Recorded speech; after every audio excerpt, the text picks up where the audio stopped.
Reviews Panchagni പുത്തൻ promo വിശേഷങ്ങളിലേക്ക് സ്വാഗതം. ഒരു നല്ല രീതിയിൽ പോയിക്കൊണ്ടിരിക്കുന്ന ഒരു കഥ ഇപ്പോൾ ഭയങ്കരമായിട്ട് ലാഗ് അടിപ്പിച്ച് ഒരു കഥയൊക്കെ ഭയങ്കര വേറൊരു വഴിത്തിരിവിലേക്ക് തന്നെ ആയിപ്പോയി അല്ലേ. പ്രത്യേകിച്ച് നമ്മുടെ അനഘയും നമ്മുടെ അമൃതയും മാറിയതിനു ശേഷം കഥ ഭയങ്കരമായിട്ട് ഇടിഞ്ഞു പോകുന്നുണ്ടോ എന്നുള്ളൊരു സംശയം കേട്ടോ. എന്തായാലും ഇന്നത്തെ പ്രൊമോയിൽ നമ്മുടെ അഖില ആകാശം നമ്മുടെ പഞ്ചരത്നത്തിലേക്ക് വരുന്നുണ്ട്. അപ്പോൾ നമ്മുടെ അഖില പറയുന്നുണ്ട്, കുഞ്ഞുനാൾ മുതലേ ഞാൻ കൊണ്ടു നടന്ന ഒരു സ്നേഹം ഞാൻ ഇവിടെ വെച്ച് ഉപേക്ഷിക്കുകയാണ് എന്ന് നമ്മുടെ ആകാശിൻ്റെ അടുത്ത് ഇങ്ങനെ തുറന്നു പറയുന്നുണ്ട്. അപ്പോൾ ആകാശം ആകെ ഞെട്ടി നിൽക്കുന്നുണ്ട്, എന്താ കാര്യമൊന്നും അറിയാതെ കേട്ടോ. അപ്പുറത്താണെങ്കിൽ നമ്മുടെ ചന്ദ്രൻ നമ്മുടെ പ്രഭാവതിയോട് പറയുന്നുണ്ട്, കലാവതിയുടെ ലക്ഷ്യം എന്താണെന്ന് ഞാൻ അറിഞ്ഞേ തീരൂ, അതെനിക്ക് ആ ഒരു വാശിയാണ് എന്ന് നമ്മുടെ കലാവതിയോട് നമ്മുടെ ചന്ദ്രൻ പറയുന്നൊരു രംഗം മാത്രമേ ഇന്നത്തെ ആ ഒരു പ്രൊമോയിൽ കാണുവാൻ സാധിക്കുന്നുള്ളൂ കേട്ടോ.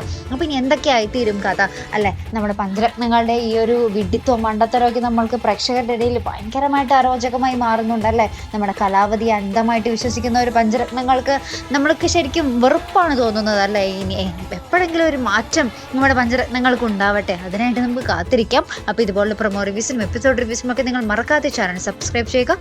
അടുത്തൊരു വീഡിയോയുമായി വരുന്നത് വരയ്ക്കും ഗുഡ് ബൈ.